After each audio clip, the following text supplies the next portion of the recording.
గాంధీ భవన్ లో విచక్షణ మరిచి యూత్ కాంగ్రెస్ నాయకులు కొట్టుకున్నారు. ఒకరినొకరు బట్టలు చించుకొని ముఖాలు పలిగిపోయేటట్టుగా కొట్టుకున్నారు. దీనికి సంబంధించి మనకి పూర్తి సమాచారాన్ని మా ప్రతినిధి ప్రదీప్ అందిస్తారు. ప్రదీప్, గాంధీ భవన్లో యూత్ కాంగ్రెస్ రాష్ట్ర కమిటీ సమావేశం జరిగింది. ఈ సమావేశానికి సంబంధించి ముఖ్యంగా ఉమ్మడి ఖమ్మం జిల్లా భద్రాద్రి కొత్తగూడెం సంబంధించినటువంటి నియోజకవర్గానికి సంబంధించి యూత్ కాంగ్రెస్ శ్రేణులు తన్నుకున్న పరిస్థితి అయితే మనం చూస్తూ ఉన్నాం. పచ్చి బూతులు తిట్టుకుంటూ ఒకరికొకరు తన్నుకున్నటువంటి పరిస్థితి అయితే కొత్తగా వచ్చిన వారికి పదవులు ఇస్తూ ఉన్నారు.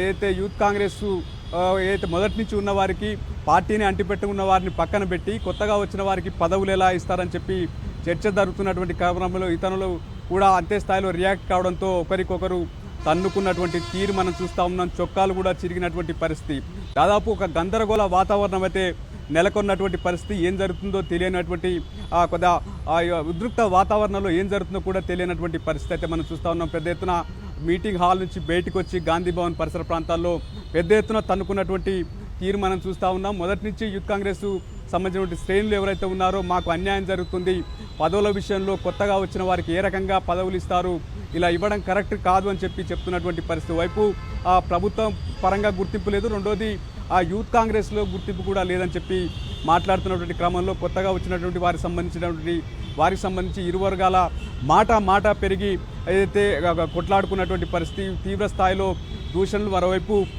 తన్నుకున్న తీరు కూడా అక్కడ ఉన్నటువంటి శ్రేణులను కొంత ఒక టెన్షన్ వాతావరణం అయితే క్రియేట్ చేసినటువంటి పరిస్థితి. కొద్దిమంది నేతలు వచ్చి ఏదైతే ఘర్షణ సంబంధించి అక్కడి నుంచి పంపించినటువంటి పరిస్థితి. అయితే ప్రదీప్, గాంధీ భవన్ లోనే ఒక వర్గం వెంటపడి మరీ దాడి చేసినట్టుగా తెలుస్తుంది. అంటే బట్టలు చించుకునే స్థాయిలో, ముఖాలు పలిగి రక్తాలు గారే స్థాయిలో కొట్టుకోవడాన్ని ఎట్లా చూడాలి గాంధీ భవన్ లో? అది కూడా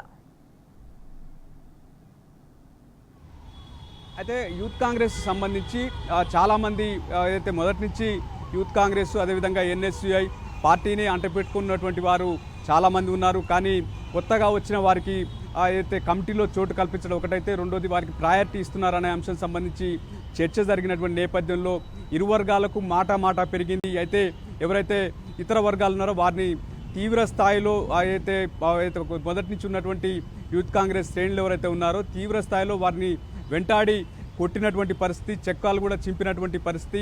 అనేక అయితే చాలామంది యూత్ కాంగ్రెస్ అక్కడి నుంచి వచ్చినటువంటి యూత్ కాంగ్రెస్ శ్రేణులు ఆ వ్యక్తులపైన దాడులు చేశారు. దీంతో ఒక యుద్ధ వాతావరణం అయితే గాంధీ భవన్ పరిసరాల్లో ఏర్పడినటువంటి పరిస్థితి. దీంతో ఆ గాయాలు కూడా చాలామందికి అయినటువంటి పరిస్థితి. మొత్తానికైతే ఒక గందరగోళ వాతావరణం, ఏం జరుగుతుందో తెలియని వాతావరణం అయితే ఒక టెన్షన్ వాతావరణం గాంధీ భవన్లో కొద్దిసేపటి క్రితం జరిగినటువంటి పరిస్థితి.